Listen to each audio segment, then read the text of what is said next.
Good morning and welcome to the fourth hour of the Greg Belfrage Show. It's great to have you along. Things are really heating up in the Middle East. Let's take a look at several stories. The latest on this, um, it's um, it's pretty amazing. Now, I shared some of this news on the air this morning, but this is from Breitbart. The third Lebanon war has officially begun, according to Israel's Army radio.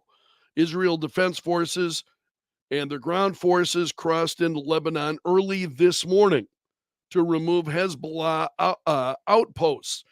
And the story goes on, talking about what's happening. The IDF began limited, localized, and targeted ground raids based on intelligence against targets in southern Lebanon. So this is underway. The ground invasion began exactly 2 weeks after Israel's security cabinet decided to adopt a new war goal, namely the safe return of Israel's northern residents to the homes from which they were evacuated. So they're stepping it up, and this really began this morning. So there is some other news that's worth sharing with you here this morning as we follow up on this. The reaction and what's happening with Iran. The U.S. now saying indications that Iran is preparing to imminently launch a ballistic missile attack against Israel. This is new this morning. So I'm just seeing this. So the U.S. is actively supporting preparations to defend Israel against this, and a direct military attack on Israel by Iran would carry severe consequences for Iran, the official said. So Israeli defense systems are, ready for any attack in regard to this, but now the U.S. saying it looks like Iran is getting ready to launch some kind of attack against Israel. Now, Benjamin Netanyahu the other day had reacted to some of this. These are comments from him, I think, was it yesterday?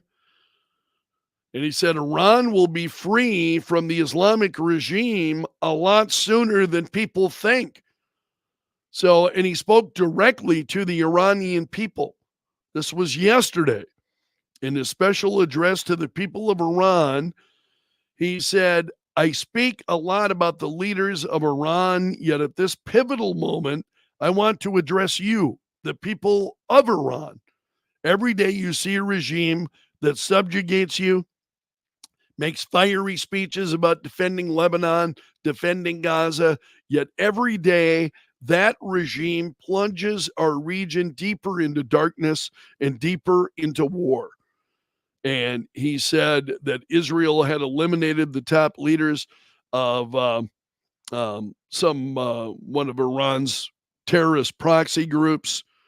He said, there is nowhere in the Middle East Israel cannot reach.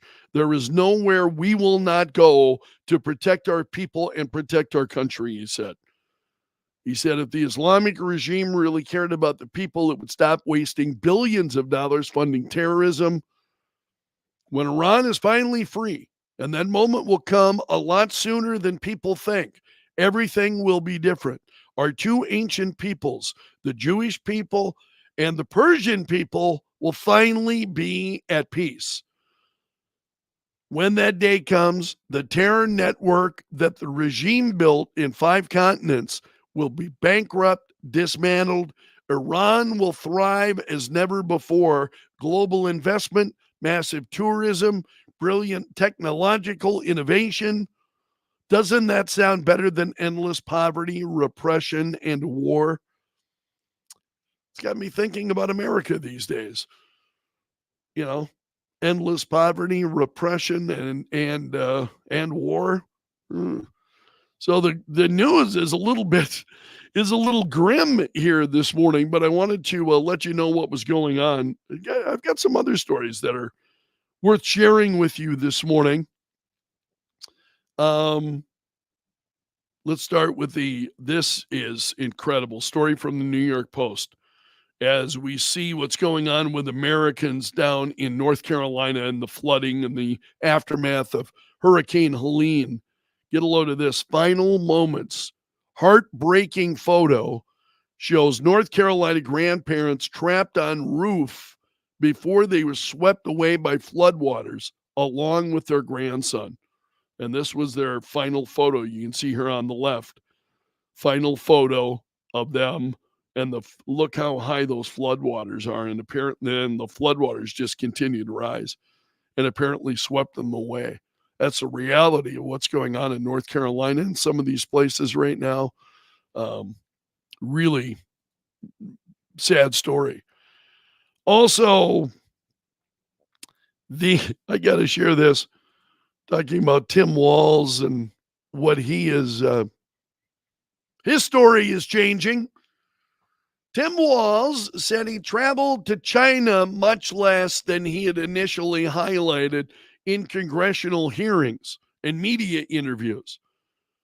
He said during a 2016 congressional hearing, I've been to China dozens of times. I've been there about 30 times, he said.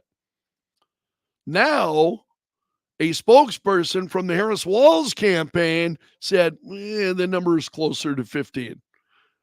So he doubled it. He doubled the number of times that he had been there. So the revision comes amid growing scrutiny over Walz's potential ties to China, and the ruling Communist Party said, no, he hasn't been to China as often. No, it's about half that. It's oh man, I just seriously, it doesn't. It just kind of. It's just wild to see this. So, see what else is new out there this morning. I got a few other stories.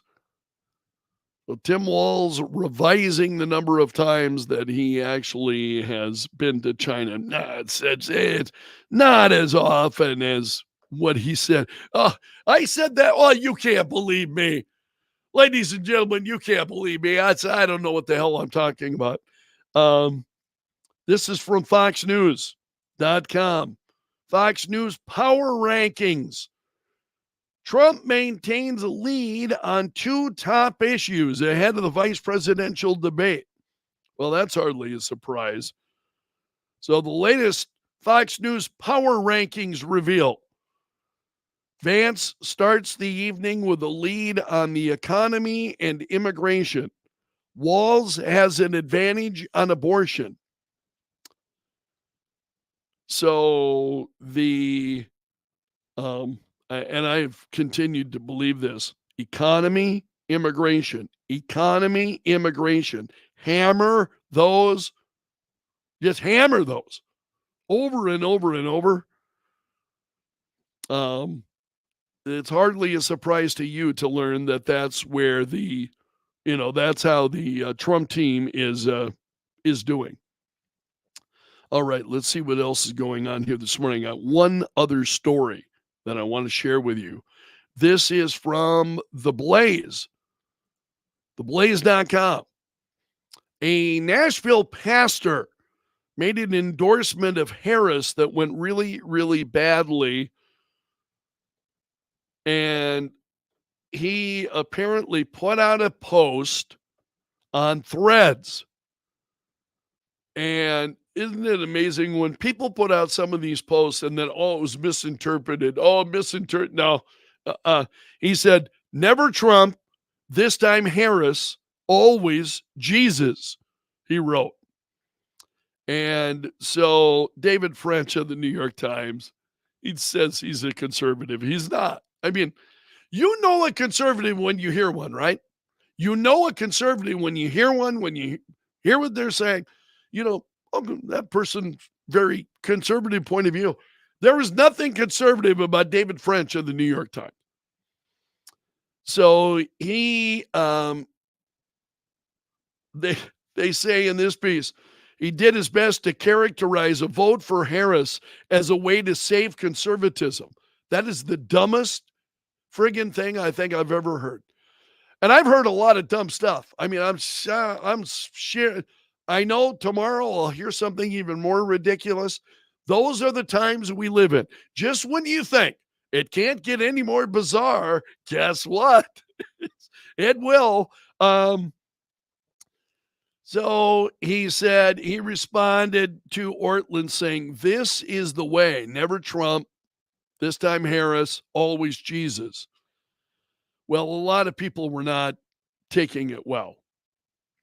And William Wolf, who's the executive director of the Center for Baptist Leadership, said that Ortland is the quintessential Big Eva pastor. And now he's using the name of Christ to endorse a pro abortion, pro trans communist. Yeah, it's pretty outrageous. And this just goes on. Oklahoma State Senator Dusty Devers said that Ortland endorsed a ticket that supports kidnapping the children of parents who oppose child genital mutilation. And so I can't get into this too deeply because I'm afraid then that it's may face some repercussions then at on YouTube, but you'll find that story at the Blaze. It's like jaw dropping. And again, I just find myself, it seems like all the time, it's just, you think, man, it can't get any worse than this. And then I wake up the next day. Guess what? It's worse. It's gotten worse. So that's a look at some of the stories I wanted to share with you this morning. Sean's got some comments about Tim Walz, the grumpy old man nobody likes. JD Vance is the guy the whole neighborhood loves and wants to hang out with. That's Sean's laughing. Vote for Harris is the way to save conservatism. I know, man. Where do these people come from? Just absolutely incredible. So I'm going to leave it there with you today. I've got a meeting coming up that I need to attend. So I want to thank you very much for being here. I'm going to ask you to please hit that like button. I don't think there are many people that are on the stream today. So hopefully you're watching it afterward. If you'll still hit the like button, share it with like-minded folks. It's always very much appreciated. And with that, I will leave it there for today. I'll see you again tomorrow, my friend. You take care. Have a great Tuesday.